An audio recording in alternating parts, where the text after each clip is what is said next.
Halo, assalamualaikum warahmatullahi wabarakatuh. Ketemu lagi bareng gue Firman. Gue baru aja nyampe kantor di Kidi dan ternyata nggak ada orang. Cuma ada produser di Kidi yang nggak tahu lagi ngapain, dia sibuk sendiri. Jadi gue juga gak tau mau ngapain sebenarnya. Cuma di kamar juga tadi gue nggak bingung mau ngapain ya. Jadinya gue ke kantor di Kidi dan ternyata di Kidi juga nggak ada orang. Orang-orangnya mungkin lagi malas atau gue nggak tahu.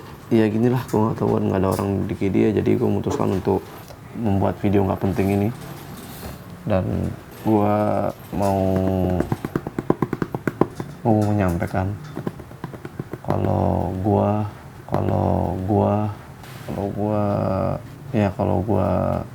puasa nggak penting banget.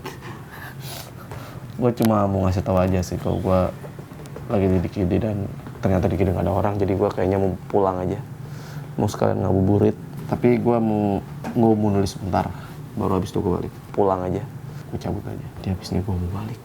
Mau sekalian ngabuburit, gue cabut aja. Pulang aja. Mau sekalian ngabuburit, baru habis itu gue balik. Gue cabut aja. Gak penting banget.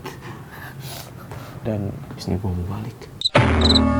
Kidi Channel mengucapkan Minal aidin wal faizin, mohon maaf lahir dan batin.